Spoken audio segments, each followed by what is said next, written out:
हरिओम. अष्टावक्र गीता. योगदास श्री जय गणेश जोशी यांचे प्रवचन. अध्याय 18, श्लोक क्रमांक 40.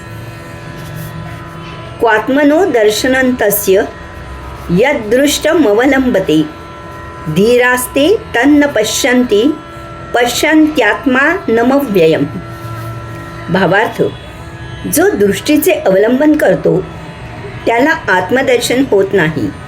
धीरवीर दृश्य पाहत नाही, त्याला अविनाशी असलेले आत्मदर्शन होते.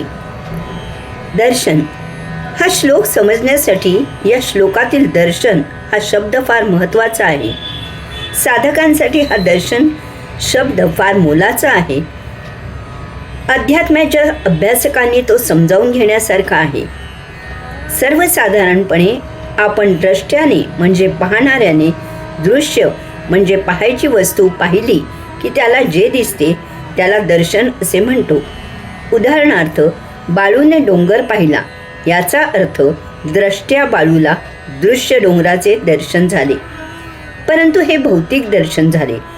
अध्यात्मात दर्शन म्हणजे जो सर्वस्व पाहतो, जो सर्वस्वाचा साक्षी आहे त्याचे दर्शन घेणे. या विश्वात सर्वस्व पाहणारा साक्षी असलेला एकमेवा द्वितीय आहे आणि तो म्हणजे आत्मा, परमात्मा.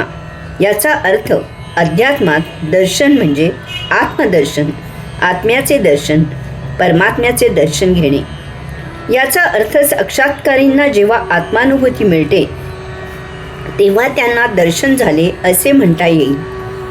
नित्य जीवनात भौतिक वस्तूंच्या पाहण्याला दर्शन असे म्हणू नये.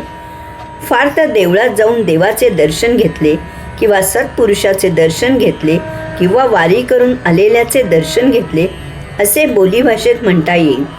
कारण अशा वेळी आपण देवाच्या मूर्तीच्या माध्यमातून परमात्म्याच्या दर्शनाचे अभिलाषी असतो, किंवा ज्याला आत्मदर्शन झाले आहे अशाचे दर्शन घेऊन त्याच्या माध्यमातून आपण आत्मदर्शन घेण्याचा प्रयत्न करत असतो.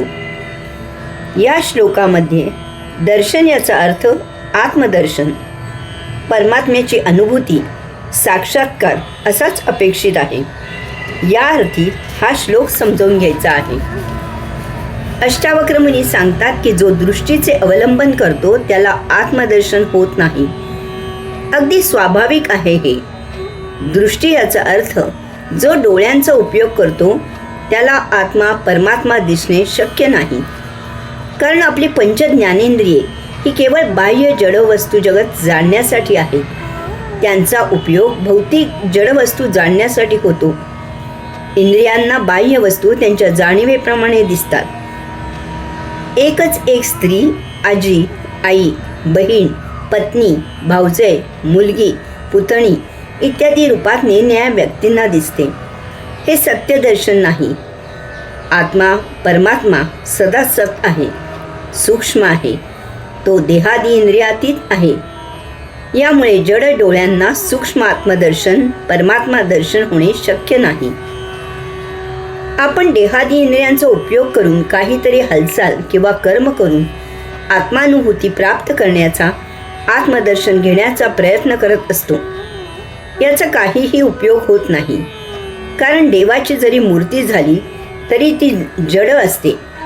जप तप करायचं झाला, आसने करायची झाली, ज्ञानयोग कर्मयोग करायचा झाला तरी त्यासाठी जड देहादी इंद्रियांची गरज असते. अशा वेळी आपल्याला इंद्रियाची जाणीव असते. परमात्मा तर जाणीवेच्या अतीत आहे, त्यामुळे देहादी इंद्रियांच्या सहभागाने तो प्राप्त होत नाही. अष्टावक्र मुनी पुढे सांगतात की धीरवीर दृश्य पाहत नाही, त्याला अविनाशी असलेले आत्मदर्शन होते.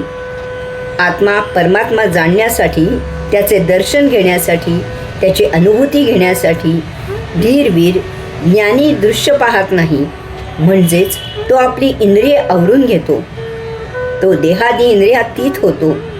त्यामुळे त्याची भौतिक जाणीव क्षीण होते आणि ती अंतःप्रवाहित होते. त्याला जड विश्वाची, येथील जड वस्तू जगताची जाणीव राहत नाही. जो विश्व जाणतो त्याला जाणण्यासाठी, जो विश्वाला साक्षी आहे त्याचे दर्शन घेण्यासाठी या जड देहादिंद्रियांचा उपयोग होत नाही. त्यांना क्षीण करून जेव्हा आपण जाणीवेच्या अतीत जातो तेव्हा साक्षात्कार होतो, आत्मदर्शन होते. हरिओम.